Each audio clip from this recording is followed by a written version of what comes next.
Chris Fedor is back on. Hey, Donovan. What's up, Chris? Some kind of night for you tonight. What was working so well?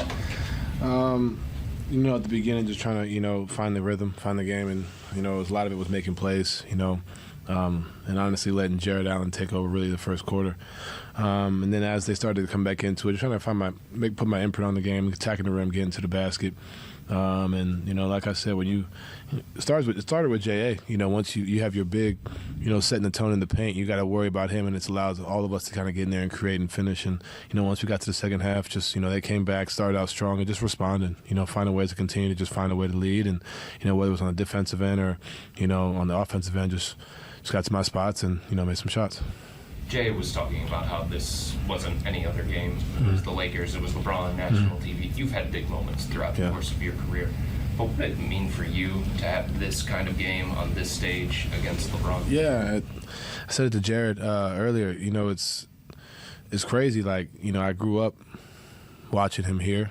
The ovation, it really hit for me, like a full circle moment, when I watched him get that standing ovation, when they played his intro, I kind of sat there on the the stanchion or whatever and just kind of watched the reception he got, and that it's incredible. It's well deserved. He's one of the greatest players of all time. Brought a championship, the only championship to this franchise, and you always got to have respect and admiration for that. And hopefully we can do something similar. But it's definitely an honor to be out there and to play against one of the greats and to get a dub too in his hometown and in front of our home crowd. And I think I don't know the history of the games. I don't know what the games have been like before this one, but I just know, is that? Oh, well, I'm just glad we got the win. You know what I mean? Like, I think that's huge. And, he understands the TV game. He's returning and whatnot. So try to find a way to lead the guys to a win, and, we did that. Tom with this AP. JB talked about this earlier, how when LeBron was here, he kind of set a standard for this organization. You followed him as a fan. What does it mean now to be playing here and kind of not necessarily following in his footsteps? You're trying to make your own legacy, but to set your own standard after what he did here. Yeah, I think there's a level of excellence that he brought to the city. When the way he's revered as an athlete, I think the first initial thought you think of the Cleveland Cavaliers, you think of Bron. I don't think that's no disrespect to the Lakers or the Heat. Like that's when you think of Bron, you think of Cleveland. And, he set that precedent. You look at what he's done here in his career in two different stints, to be the only team to come back down from 3-run, leading that group. Obviously, K-Love is here, so I asked K-Love about a bunch of stories, and I'm like, it's funny. I asked him about Kelly Olynyk the other day when he did the shoulder thing. It's funny because like I'm watching that as a fan, and I'm screaming at the TV. So it's like it's really cool. Like, to be honest with you, to be able to be here and be in a situation where as a kid you're literally watching games in front of a TV, and now you're a part of this. So. Like I said, he set a standard, and we just want to, honestly go out there and try and win the championship, and like when you have a guy and have a group and have a team that, wants to continue to build, it's great when you have that on our team, and, starts with our owner all the way, trickles down, and you feel the energy, you feel it, and, I think we can be something special, but we got a lot of work to do and continue to build. Kelsey Rose of The Athletic. Donovan, why does Jared's presence change things for you guys so much on both ends of the floor? He's one of the elite shot blockers in the league. His finishing with either hand, able to roll, able to set screens, able to understand the pick and roll game, understand where to be. He gives us so much versatility on that end, and he makes Evan's job easier as well. He allows Ev to be in those positions. He makes all of our lives easier. But when you have two bigs down there, especially, and he's the head of the snake, being down there, and he doesn't take that lightly. He goes out there and sets the tone every night. And you look at a night like tonight, he started out and came out the gate strong, especially after 5 games. Typically after 5 games, you're trying to find your way and get your win back. And he was out there making all the plays. That's the Jared Allen we all know, and that's the type of player he's always been. And we missed him down their lineup, and we're glad he's back.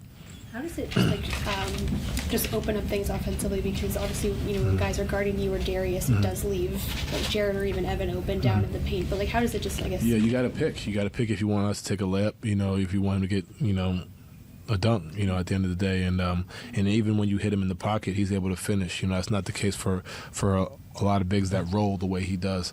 That's why I'm the beneficiary of a lot of those in the lane. So is Darius. And then you also get, to the point where the big cops up, and that's where you get the lob. So you really have to just pick. And when you have a group that's unselfish and wants to make those plays, it goes a long way. Bailey. Bailey Burmaster for the 19 News. JB was very complimentary of you and what you do on the court when it comes to the other guys. You give them confidence, you empower them. I'm curious how you feel the players and JB have impacted your game the most since being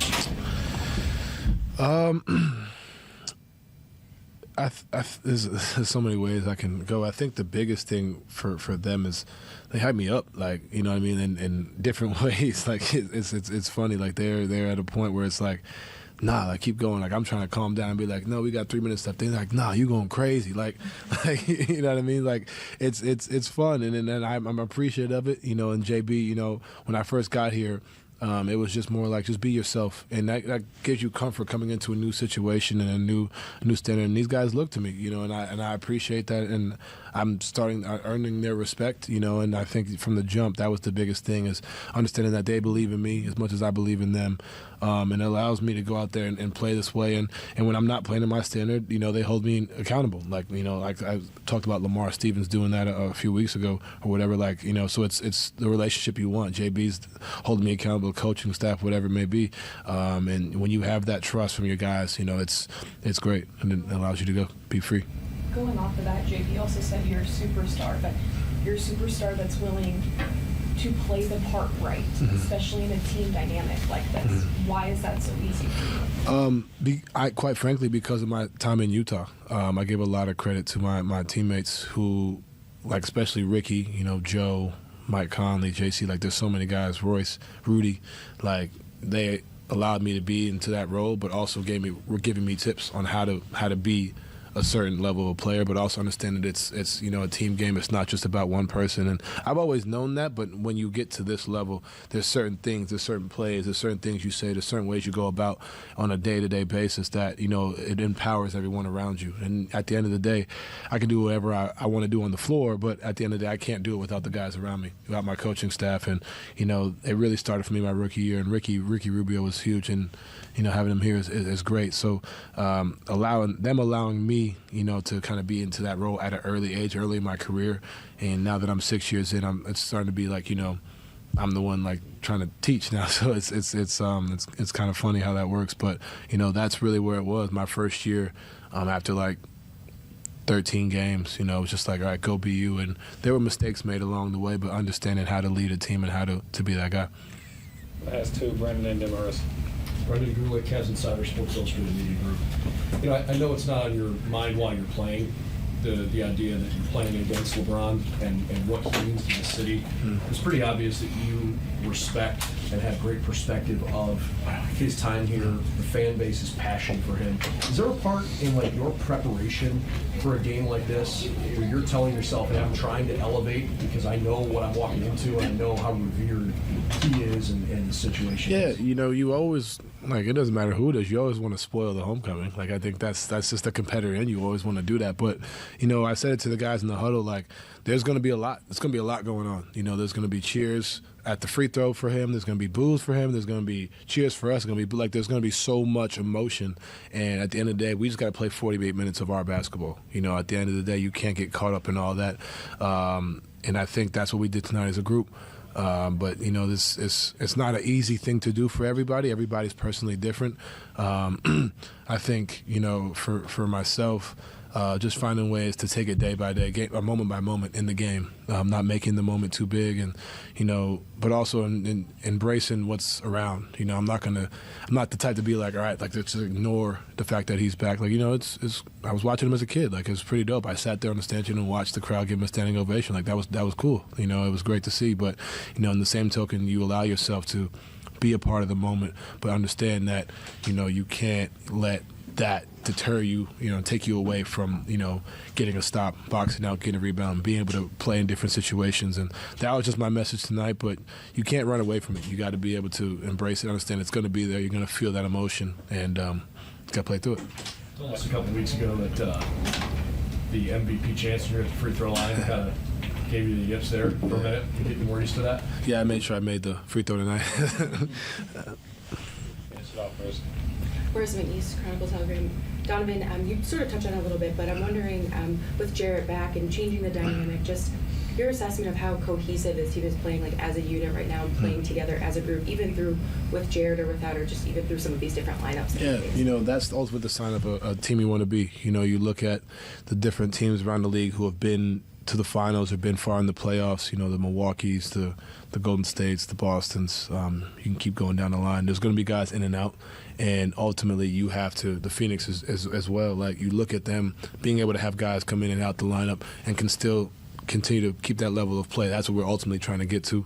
You know, it's always great to have, you know, our whole team there, but that's not always going to be the case, and understanding that everybody's going to have to step up in their moment and what they do. And we're building that. We're learning that, and we're building that. And it's been great in times, and there's been times like we lost 5 in a row. We lost games we shouldn't have. But that's all part of the building process and learning and getting used to each other and getting used to that. And ultimately, it just builds confidence with everybody. And the thing about this group is we have guys that, even if they don't play, like, you know, like Raul Neto, for example, may not play, you know, he played a minute 43 seconds tonight, but we all know for a fact if you gave him a 25, 30-minute stint, he knows exactly where to be, how to run an offense. So that's the best part about this group, is that we know where to be, and, you know, we're continuing to build that as a group. Great.